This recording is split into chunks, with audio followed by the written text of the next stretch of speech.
How's it going, guys? It's Kevin from Subispeed. Today we are going to be doing an updated install on our Subispeed 2018 and up DRL and sequential turn signal fog light bezels, because when they first came out they came with two of these DRL modules here that you had to plug in everything and then mount.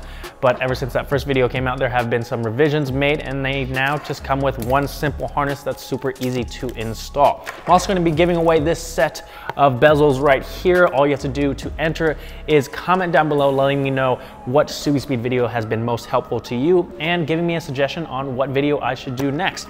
I'll randomly pick a winner and announce it in next month's new products video. Now let's get to the install.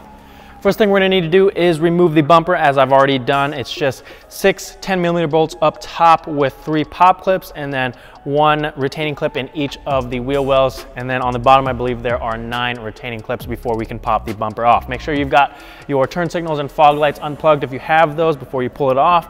And then if we take a look at the harness here, you're gonna see that there are 2 pairs of these gray connectors. These are for your turn signals. So one end plugs into your OEM turn signal harness and the other is used as a pass-through for, let's say if you have a pair of Subispeed sequential turn signal headlights, you can plug the turn signal cable into this if you have that connector. Then also on each end, you're gonna see a switch here. This controls your sequential turn signal function, so you can turn it on or off, so you can either have that sequential turn signal or a regular blinking turn signal. And then also on one end, you're gonna see a ground cable with an add a fuse as well, and obviously that is going to be for the driver's side to the battery and to the fuse box. So I'm gonna go ahead and route the cable on top of this bumper support here and then show you where I'm going to put the add a fuse.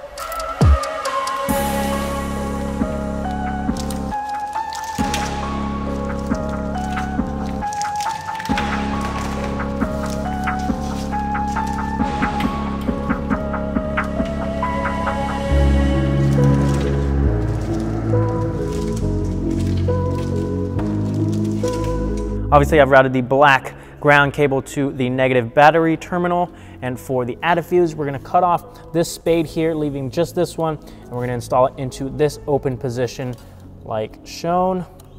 And then we can route the red wiring towards the front and out of the fuse box. Now we can get everything zip tied and tidied up, and we're ready to get the bumper back on the car.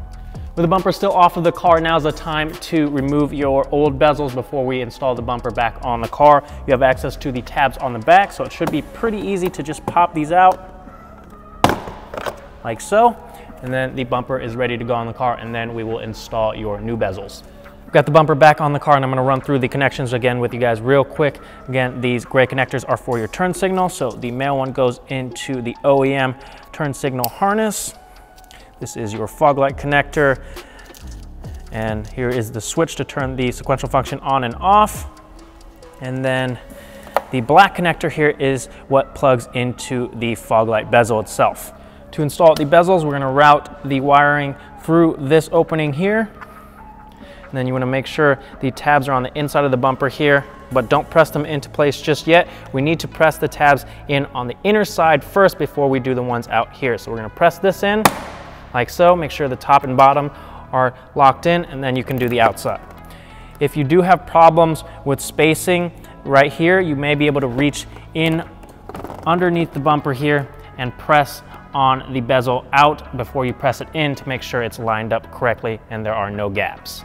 We've got everything installed on the car and wired up. Again, you want to make sure that everything is zip tied and tied up behind the bumper so you don't have any random wires laying around. And this is how they look on the car. When you turn your car on, that is going to be your DRL, this bright white strip here. And then when you hit that turn signal, you've got that sequential turn signal function. If you don't want that, you can flip the switch and turn it into a normal blinking turn signal. And that's about it, guys. I will leave all the links to the different bezels we have down in the description. Don't forget to comment down below to enter the giveaway, and I'll see you guys next time.